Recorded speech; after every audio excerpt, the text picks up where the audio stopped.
Hey everybody, today I have Shawn Torres and Jimmy Burns from In-Telecom. In-Telecom has become a full-service communications company, attributing their success to providing the highest level of customer service and technical experience to become one solution for their customers.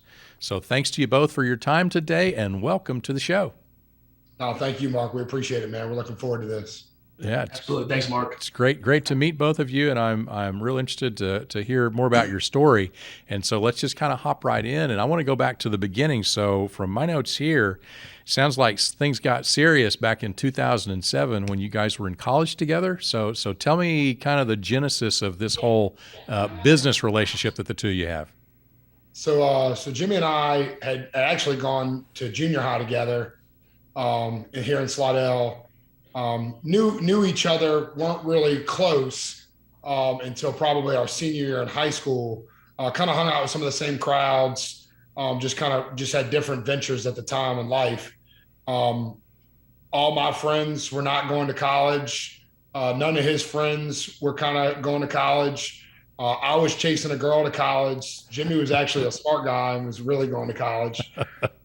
And we decided that we were just going to, instead of moving into the dorm, we would get an apartment together and become roommates. So we graduated in 2002 and then moved up to Hammond, Louisiana, where we started at Southeastern and moved into Lions Way Apartments. Lions Way, still remember the name. What's the mascot of Southeastern Louisiana?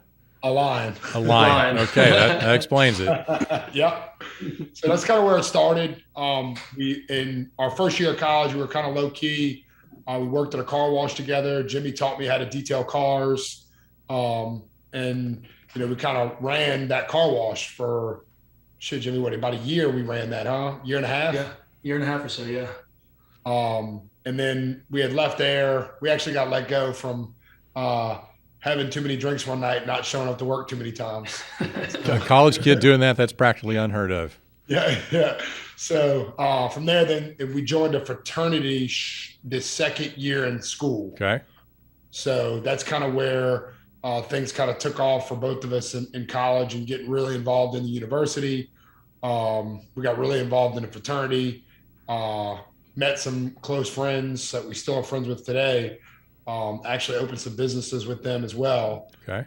So it's been so the fraternity was really the kind of turning point in, I guess, both of our lives. So how big? Okay, so first, how big a school is Southeastern?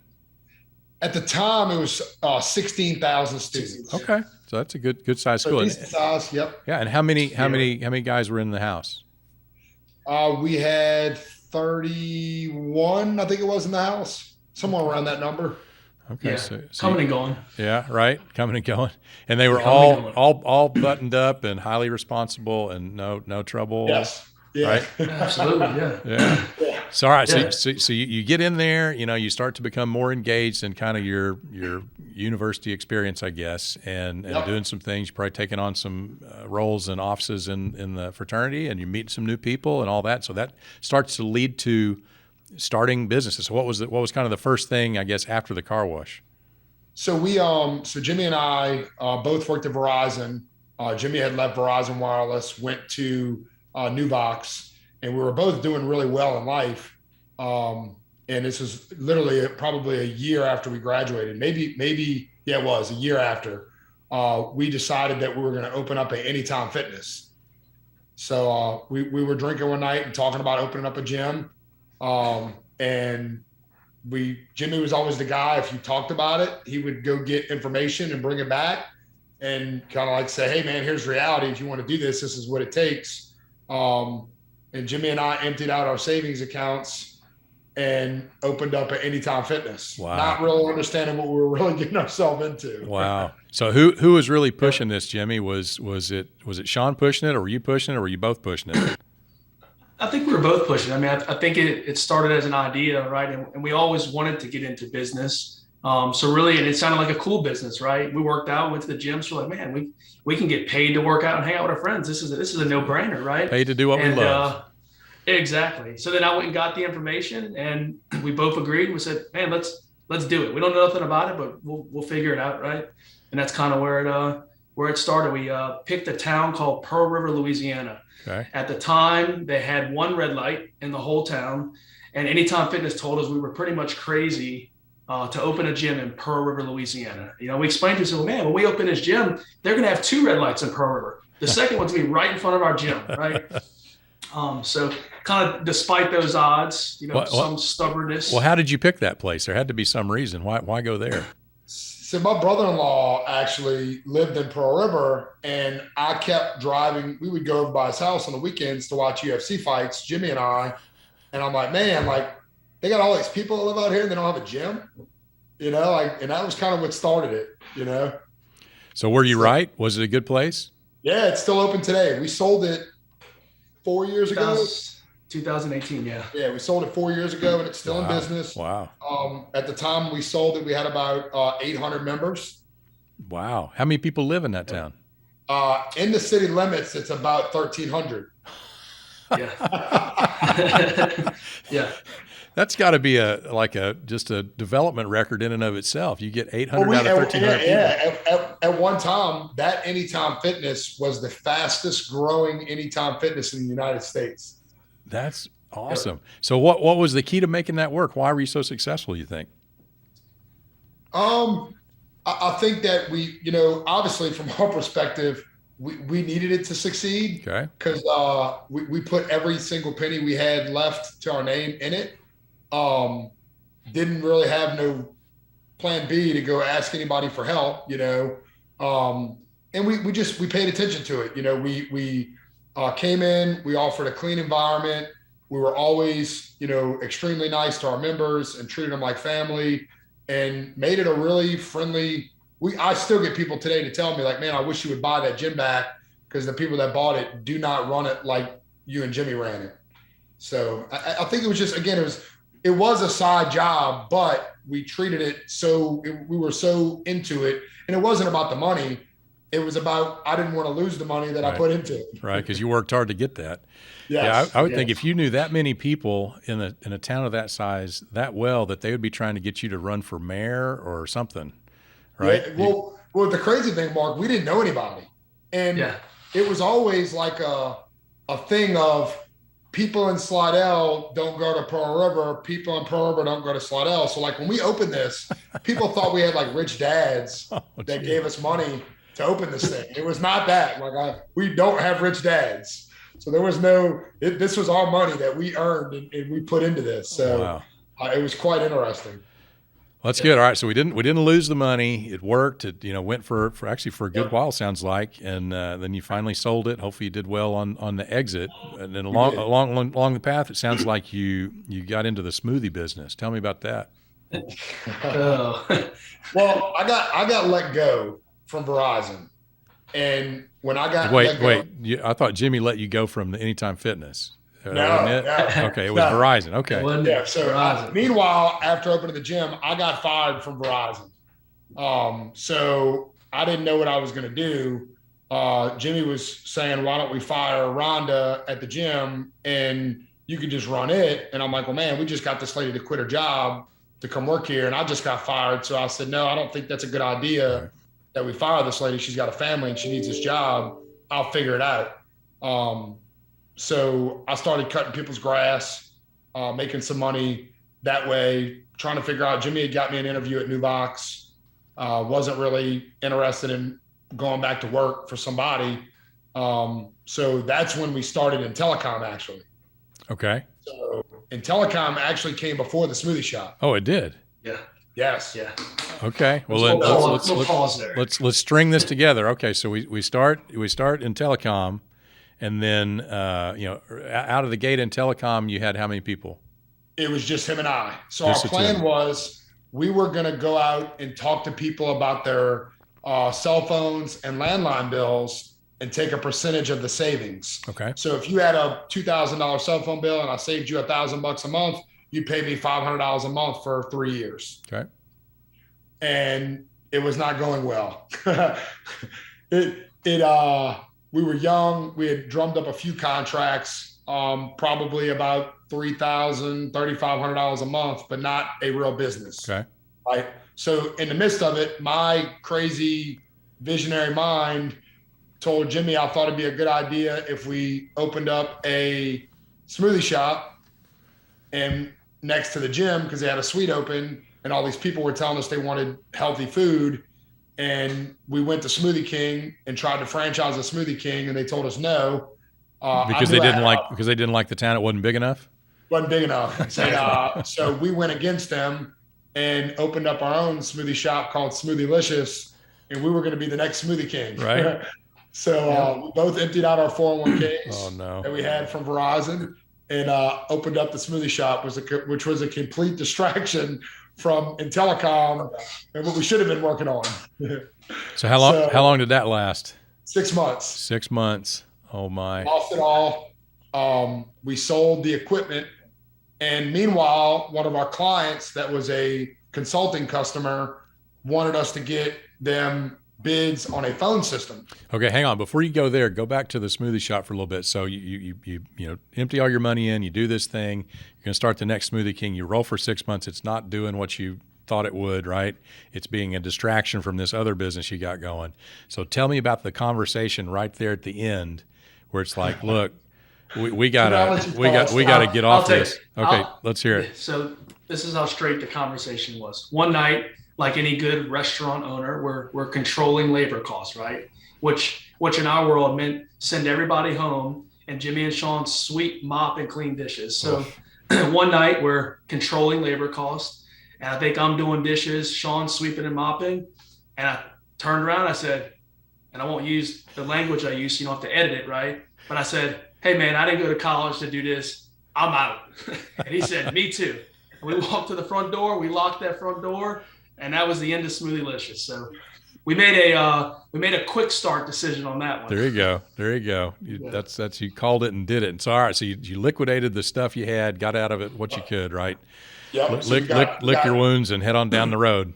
Yep. We got $5,000 left over from the equipment sold, and we paid out everybody that was owed money. And we had a client at the time that was wanting to get a phone system. We were getting quotes for phone systems. And Jimmy, I'll never forget this. It's like yesterday, we were sitting in the gym, and I remember I was standing right by the closet door. I could still remember the conversation. And Jimmy said, Shawn, what if we sold NREC that phone system? And I was like, man, what the hell do we know about phone systems? Like, we're not techs. Like, what? And he's like, man, I've been doing some research, and I looked online, and they want that Avaya system. There's actually a training school we can go to in Atlanta, Georgia for $5,000, and we can get certified on the Avaya IP office. And I was like, all right. And Jimmy's like, man, why don't you go talk to Mr. Brian and ask him if they'll buy it from us if we go get certified. Right. So I said, okay. And obviously business for In-Telecom was not going well. We had done about $64,000 in top line revenue in a year and a half. Oh boy. And I drove to Homa. I walked to Mr. Brian's office. And I asked him if he would buy the phone system from us if we got certified. Mr. Brian looked at me and told me to get out of his office. And what the hell do I know about phone systems? And I walked out, and Miss Donna, his office manager at the time, grabbed me and said, what did he say? And I said, he said, no. She walked me back in his office and looked at him and said, hey, Mr. Brian, you remember that guy that gave you that shot when you built that first engine? Wow. And he said, yes. And he said, you got it, Shawn. Wow. Don't screw this up. Wow. So, and we screwed it up. Oh, you did? Oh, no. Oh, yeah, we did. It was terrible. What happened? They're still a customer today. So you must have fixed it after you screwed it up. Oh, absolutely. We never gave up, Mark. Yeah. I mean, that was something that we always had. It was determination. Yeah. We weren't going to not be able to not finish. Yeah. I can tell you that, just looking at that install today, that's something we do in a day, and we were there for 6 weeks. Wow. Wow. Yeah. The painful front end of learning something new, right? Yes. Oh, yes. yeah. So that was kind of the turning point, I will tell you, in our life where we actually recognized that we could do something. Right. Like, let's ditch the consulting business. Let's let the revenue sit, and let's go try to sell phone systems. And so that's kind of where. So how quick did that take off? So you get this one, you land it, you get in there, and go through the Yep. the trials of having to do it wrong and do it right and all that kind of stuff to figure it out. So how long did it take after that to kind of start to stack the new deals on top and kind of get the revenue flowing? It was fairly quick after. I wouldn't say it scaled, but it made money. So we were able to go out and generate some revenue. That next year, just to kind of give you a hindsight, we did about $274,000 in business. Okay. So then we kind of recognized, like, okay, like we can make a living on this, but it really wasn't still going well. And I think part of the problem was what Jimmy and I recognized is we were kind of like attached at the hip. So we would do the sales appointment, we would do the install together. Like we were kind of together all the time. We were doing one person's job in a sense together. Right. And a lot of it was fear, right? And not knowing how it was going to go. And then my wife was on my behind, telling me I needed to get a real job. Jimmy's wife was on his behind about getting a real job. And then my wife got pregnant. And then it was real. And I looked at Jimmy and I said, I think we need to split this up. I'm the sales guy. You're obviously the technical guy and understand this stuff way better than I do and have way better patience. So let's split up.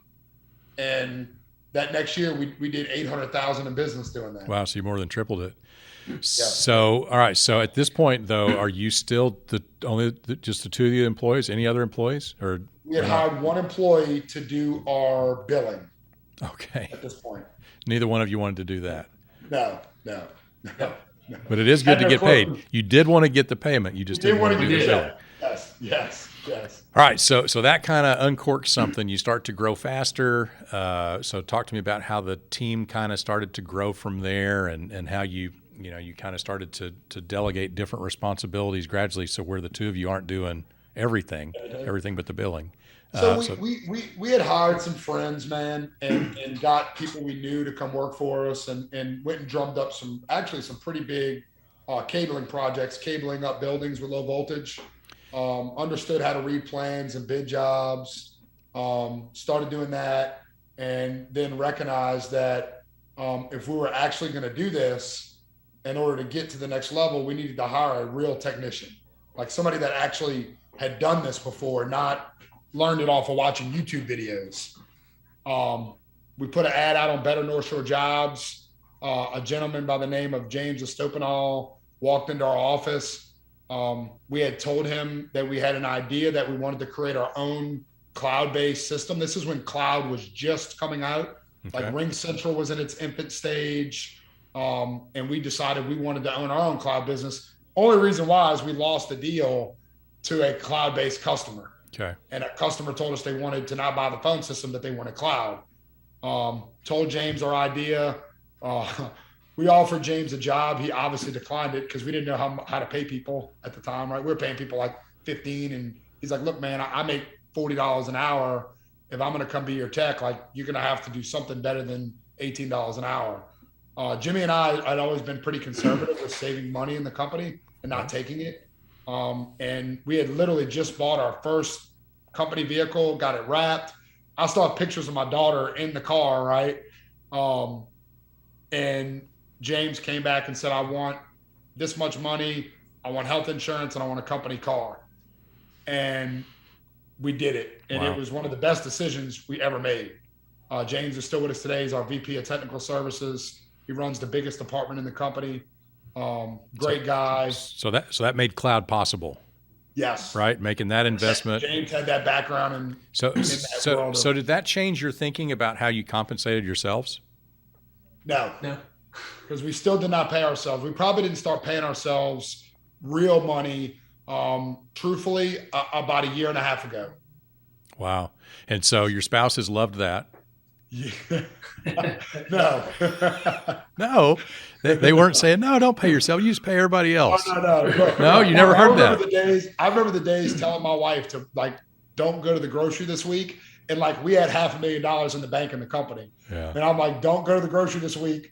And she's like, well, why? Do you not have any money in this company? And I'm like, well, I do, but we need it. Yeah. Because we need it to grow. We're using it to grow. Using it to grow. All right, awesome. All right, so we expand into cloud. You start to bring on people that aren't just your friends. You start to pay them more in line with the market and the experience and the capabilities that they're adding to the team. So at some point, you bring in somebody to help you in what would probably be called a fractional integrator role. Did I understand that right? No, we actually brought in a mentor of ours, man. I had a good friend of mine, Dave Bourgeois, okay, that owned a IT company called My IT and was kind of a guy that Jimmy and I looked up to in the industry, had a very successful company. Okay. He was actually giving us phone system deals and we would give him IT deals. And when we decided that we were going to create our own IT division, I went to Dave to tell him that, hey man, look, I just want to be transparent. We're going to open up an IT division. So we're going to be competition in the market. And if you could give me any advice, I greatly appreciate it. We sat down, he gave us advice. Years go by. We obviously scaled past him and got bigger. He ended up selling his company. He came to Jimmy and I to talk about fixing our IT division. At the time, we wanted to hire him as a consultant. He gave me the advice. We went on about our way, didn't listen to him, and started our IT division. What was the advice? Do you remember what the advice was? Yeah, it was about charging people the right rate per seat. Don't be flexible in the way you do things. Make them do it your way. Don't let them choose what type of equipment they need to use equipment that your techs understand. And obviously in the early stages of it, we were just trying to create revenue in that department. So we just bent every which way sideways in typical Shawn style, said yes to everything. And makes it easy for Jimmy, right? Yeah. Very simple. So Dave, we went to Dave, we went and had lunch. Dave came into the office a couple of days later, and we thought Dave wanted to talk to us about our consulting arrangement and what we were going to set up to fix our IT division after he had sold his company and had been gone from My IT now. We felt that it was a strategic guy that we could come in because he ran a successful MSP and he could help us. And Dave then pitched to us, hey, look, man, I don't really need money, but I love what you guys are doing and what you've done in this market. I want to be your chief strategy officer. And here's my job description and here's my job offer. And I'm like, wow. It kind of took me and him both back for a minute. We're like, you want to come work for us? And Dave said yes. And the offer was a no-brainer in my opinion. And we did it and brought him in as a chief strategy officer. And he came into a cluster of a company that was super unorganized, that it was I call it a caterpillar business. It's me and Jimmy and everybody's in line waiting to talk to me or him on what to do. And we were probably doing about $7.5 million at the time. We were moving, probably what, Jimmy, 30 and 28 employees? Yeah, right under 30, 28. No structure, no org chart, just we kind of had an idea what people did, but a bunch of moving parts, right? And Dave wanted to bring structure to the business, and Dave asked us about EOS. And I was like, what the heck is EOS, right? Like, I don't know what that means. Great title for a book. Great book, So he brought in Matt Hahn, our implementer, and Matt did a 90-minute meeting with us. It got me super excited and super intrigued. And it made 100% sense. I'm like, okay, we definitely need to do this. Okay. And that's kind of where that began. Okay. So that's probably 2 years ago, something like that. 2 years ago. Yeah. Okay. Yeah. 2020. All right. So you're starting with Matt, you're doing the implementation, focus day, you're doing the accountability chart, you start talking about this visionary and integrator seat. Tell me how that worked. How in that first time that you did the accountability chart in that focus day, what'd you do with the visionary and the integrator seat? Well, we knew out the gate that I was a flaming visionary. They knew that and even going through my Colby and everything, we knew that was a simple, easy task. We didn't really know integrator, and we Jimmy and I both looked up to Dave. Dave was the guy that built a successful MSP and sold it. So we felt like he was smarter than us. And he's a very intelligent guy. And we felt like it made sense the way Jimmy had all the intellectual knowledge in the ops role and really ran the operation of this company, that it made sense to put Dave in the integrator role. I was concerned with putting Dave in the integrator role because I felt it was weird that the owner was reporting to an employee. Obviously in hindsight, Dave was really not the integrator. It was really Jimmy. Yeah. So how long did it take you to figure that out? 7 months, 8 months. And what was the tell? What was the thing where it's kind of like, okay, I'm seeing this, I'm seeing this, I'm seeing this. I think we maybe missed this one, and this is the right answer. Well, I think it was the fact that Jimmy and I were always at the office doing everything, and he was leaving at 5 o'clock. So, but look, he was doing the things and putting the structure into play and doing the right things. I think in Jimmy and I's mind, running the day-to-day meant, hey, we don't have all these seats right now. You're going to be in here grinding some of this stuff out. And when we made the decision that Jimmy and I talked, had an owner's meeting, and made a decision that we're going to make a transition, and hey, man, you are the integrator, and we need to convey this to Dave so there's not a blurred message here, and we need to convey it to the company. Dave then decided that he wanted to resign. Okay. So talk about that. So you sit down with Dave. Was it both of you? Was it one of you telling him? How did that go down? It was both of us. Both of us, yeah. And was he surprised? No.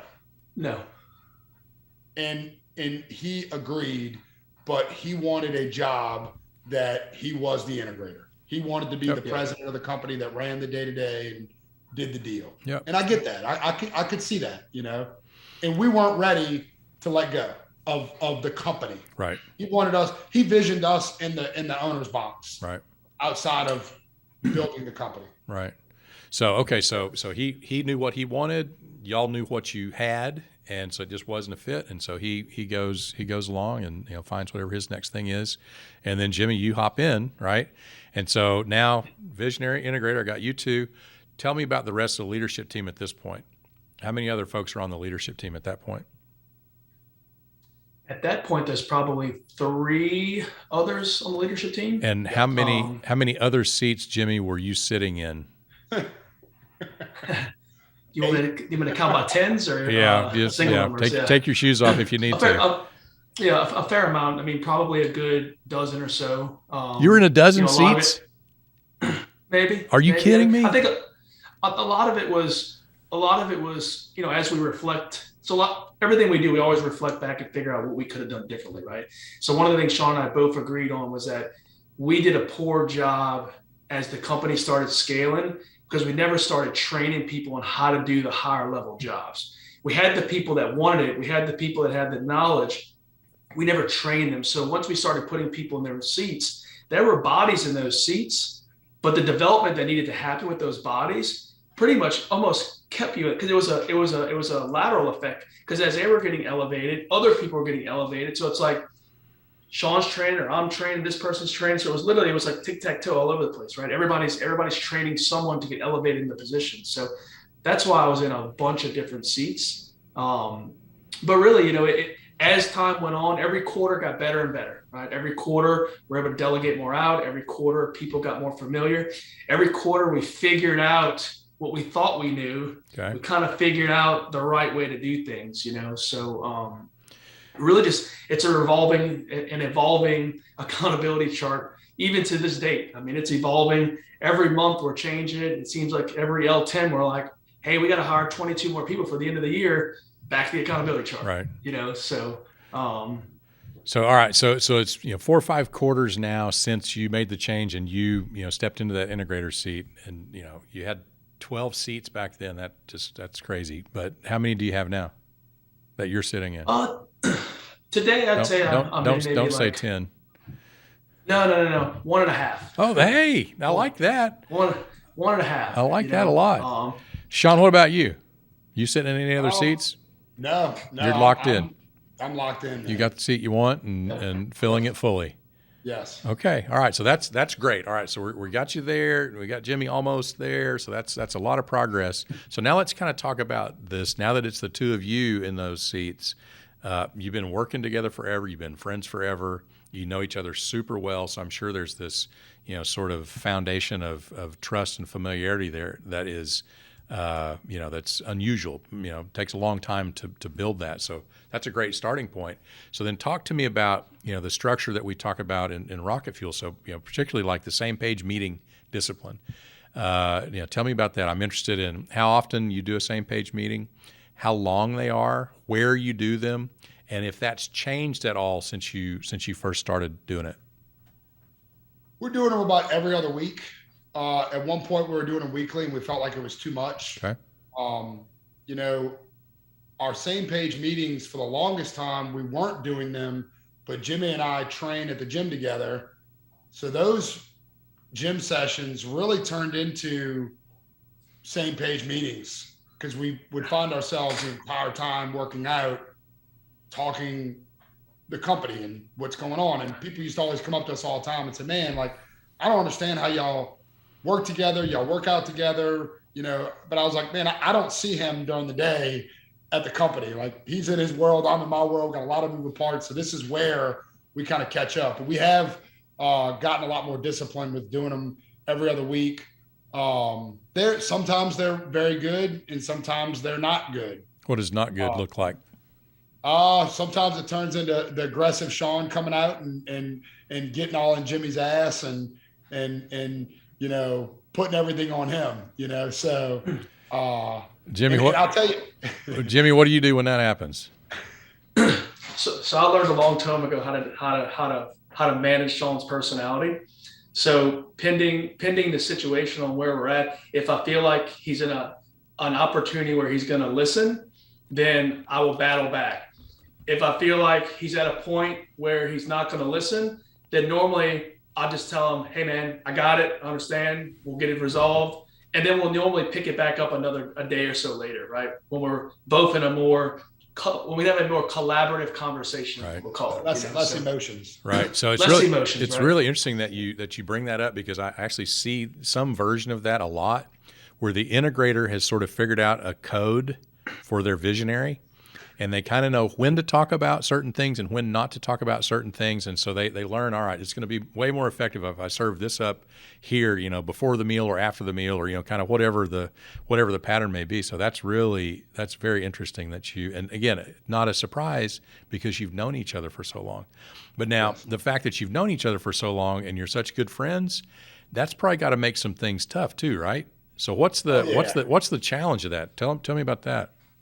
For me, man, the biggest challenge that I still deal with today is, look, Jimmy's always been a harder worker than me. There's no doubt in my mind that Jimmy puts in more hours than I do. Different hours, I guess you would say, different levels of work of what I do would probably be harder for Jimmy. What Jimmy does would be impossible for me. So I think that the biggest struggle that I've dealt with as business partners, he's my best friend, he's pretty much my brother, is delegating things to him that I feel like, well, man, we're 50-50 in this deal. And here I am piling my shit on his back. Right. And I still struggle with it today, Mark. I'm getting better. Some days I don't go to him because I'm like, I know he's overwhelmed and I'm about to give him some more. And I shouldn't do that. Right. And I realize with the structure how important it is for that to not have a mixed message. Right. So Jimmy, should he feel that way? No, we've had these conversations, right? And when he doesn't do it, I always tell him, you should, why didn't you? Right. And he'll always say, whether it's, I didn't want to overwhelm you, I didn't want to put more on your plate, but it ends up in the end, you end up having to get involved at some point anyway. Right. So it's like I said, it's a struggle all the time. Some weeks we do really good with it, and then some weeks we kind of fall off the horse a little bit. But in the same sense, we're a hyper growth company, right? So not only are we figuring out this visionary integrator relationship and building a company, but we're growing at 50% year over year. So you add all that into the mix, and I think everybody's watching everyone work hard from the top all the way down. And so, we're very, we have hearts for each other. So we want to make sure that we don't overwork or stress out. But we had this conversation this week that, there were some things that Shawn was doing and we're catching it secondhand. He's like, man, the problem is it's not filtering through you. That's the problem with it. That's why it's so unorganized. So that's why there's not clarity to it. So it's like any other relationship, right? It's like a marriage, right? You gotta continue to date. You gotta continue to work on it. Same thing here. We gotta work on our VI relationship daily. So it's no different. That's right. It's also created other challenges too, Mark. Jimmy and I are best friends. Our families are close. I mean, shit, we live across the street from each other. That's pretty close. So we're close, man. And it sometimes creates challenge because the bad days at work can sometimes turn into, I'll be transparent. We had a VI meeting this week and it didn't go well. I got heated and I probably went a little overboard. And then that day I had Jimmy's wife, my wife's out of town with the kids, and Jimmy's wife's invited me over for dinner. And I'm like, I didn't go because I didn't want my emotions to get the best of me. Oh, wow. And I wanted him to have a good night with dinner. And I knew I could not control my emotions. And so I said, I'm just going to eat this Tupperware food that my wife put in the refrigerator for me. And I told Katie, thanks, but no thanks. So it creates, I do think that the strain of the business has definitely put a damper on our relationship at times. We always pick back up, right. Where we, it's always, but it still creates challenges, right? There's a level of guilt some days. There's a level of, am I giving him too much? Am I not giving him enough? Again, it is a difficult task. I will say that. Yeah. It's always been fascinating to me how, people are so different, and something that I would hate to do, somebody else actually enjoys doing. And so there's that guilt that's like, I'm asking you to do this thing that would be so painful for me. And it's not obvious to us that sometimes it's just not that painful for them. And they're way better at it, right? So it's good, right? So that's a powerful thing to have awareness of and obviously communicate on and make sure that we're seeing that realistically from both sides. Now, I'm curious about your family. So you live right across the street from each other. You're in this dynamic relationship that's, it's got, stuff coming home from work, sometimes great stuff, sometimes, not great stuff. How does that, do the spouses, do the wives ever do they get pissed? Or are they ever like, you're being, not being fair with my husband or whatever. So how do you, cause that seems like that would be a nightmare, man. How do you keep that to a minimum? You got to remember too, Mark, at one time they both worked in the company too. Okay. Yeah. So, it sounds terrifying to me. In 2019, our controller, who did a ton of things for us, very, very embedded in our business, embezzled $400,000 from us. Oh. And we obviously fired her that day when we found out. And Jimmy and I had no clue how to do any HR function, accounting function, purchasing function, nothing. So both of our wives were stay-at-home moms, and we told them, hey, look, we have a booming business. We're moving at a really rapid rate. Y'all got to come to work and help. And that's kind of how they got embedded into the business. Right. They're both out at this point. But that created, when the business started to create strains in my personal relationship with my wife, was when I made a decision that, hey, you got to go. I'm gonna go. Her background's HR. She's a great HR director. Right. I said, I'm gonna hire a full-time HR director. Right. It's kind of like your moment in the smoothie store. Yeah. Right. Or it's kind of like, we're not doing this anymore. No. Time to make that change. And I think Jimmy and I, and I know Jimmy has, and I have too. I don't really convey to my wife all the time the things that go on between Jimmy and I's relationship, and I learned that's better. And the more that I keep that between him and I, and I'm very transparent with him on how I feel, so I don't need to vent it to anyone else but him. So I don't any longer. I don't go home and get Shannon involved in our bickerness back and forth with each other. because that does create strain between Shannon and Katie, and they are very close. So right. It definitely has created challenges at times.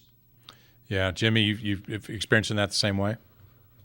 Yeah, it's the same thing, and what's really hard for not just spousal, but just friends, people we know to understand is a lot of people look at a business and it's like, he does 50% of the work and he does 50% of the work. And that is the way that a lot of small businesses operate that aren't trying to be $100 million companies like we are, right? But we chose to go down a road that has a structure, right?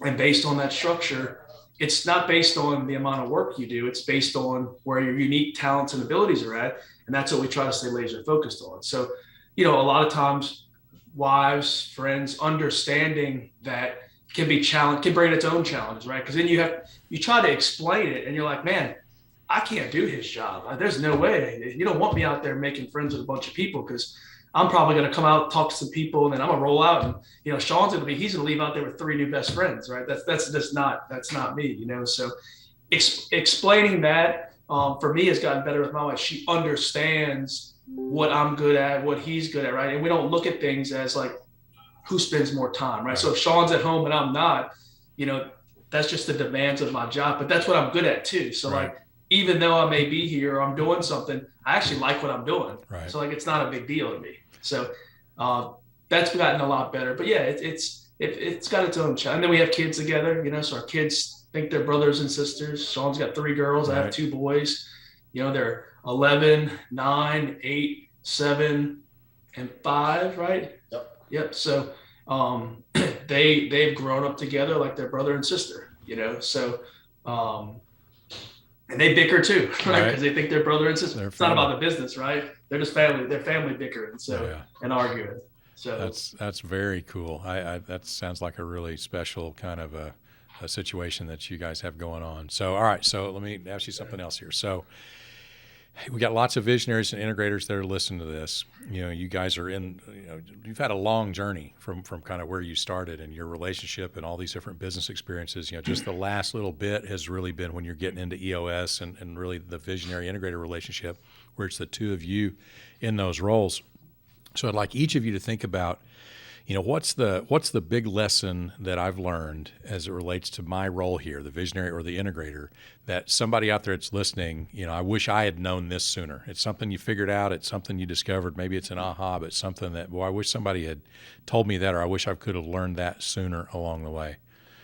Either one of you can start. The biggest lesson for me that I learned is in the best piece of advice that I can give anyone doing this and trying to make this work in a relationship is give it time, be patient, and it's okay to let things go, and it's okay that it's not perfect, and sometimes that's hard for me because of the type of personality that I have, and they don't think like you think. Like you said, I think that's sometimes hard because we've been so close, and I'm like, I know he thinks like I think, but it's not, we're different people at the end of the day, and we don't think the same. Right. And just like you were saying a second ago, I think that's the best piece of advice you could give, is that it's okay to give people your integrator those things, because that's what they're good at doing. And it's true, because that's always been our relationship. Every time I went out and sold a big job that we didn't have any clue how to do, Jimmy figured out how to make it work. And I think back to the very first beginning of starting this organization, when we went out and sold a phone system, I didn't figure out how to make it work. I just sold it and made the vision sit there. Jimmy became a reality, right? So it's from day one, that's what we've done. And I think sometimes I forget that. And I think that I need to sit back and always remember that's kind of been the nature of this relationship from infancy stage to where we are today. Right. Looks like it. Jimmy, what about for you from the integrator seat? Big aha for me is, it's really about truly being on the same page, right? To Shawn's point earlier, he thinks differently, he communicates differently. I think differently, I communicate differently, right? But when him and I are truly on the same page and truly understand what's going on, and we're being honest and transparent with each other, and and I'm telling Shawn sometimes the things he doesn't want to hear, right? But just telling him that, hey, look, this is we have fantasy world, we have a reality world, like, and these are the things we can control, and these are the things that we can do, and we can do this, but what are we going to choose not to do? Or this is the result of doing this, right? So I think being on the same page is a huge thing. I've really realized, and I don't know if this is correct or not, and maybe it's just me, but if you're an integrator out there and every day you're banging your head against the wall because just all the challenges and everything just seems to change daily, and things are just growing and just kind of seem not out of control, but just seem like, man, I just fixed this, and now here we are with something else similar to it. If you're not banging your head against the wall, then I don't think you're truly in an integrator seat, right? I don't think your visionary is pushing you hard enough, and don't give up, when the times get tough and the pressure's coming, once again, as an integrator, that's what we sign up for, right? That's what we thrive on, if I'm in a time where there's not pressure, or there's not a lot going on, or there's not a lot of challenges, then I feel like I'm failing, right? It's the time that there's so much going on that, like, you can't keep up with it, that I work best, and I work best under pressure. So, if you're in that role and you feel that way, hey, it's normal, right? As long as you're making leaps and bounds, then you're doing what you should do. If you don't feel that way, then tell your integrator to start being more transparent with you, putting more on you, and the company will do better in that state, right? Because the cleaner we can keep the vision for the visionary, the better off the company will be.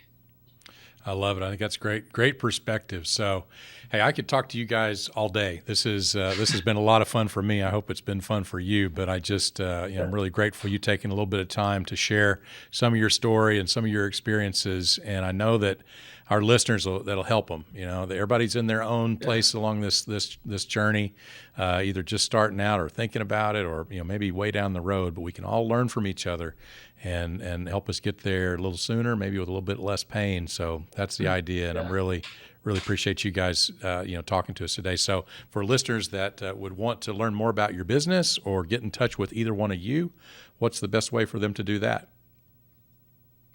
Probably best way for both of us would be via email.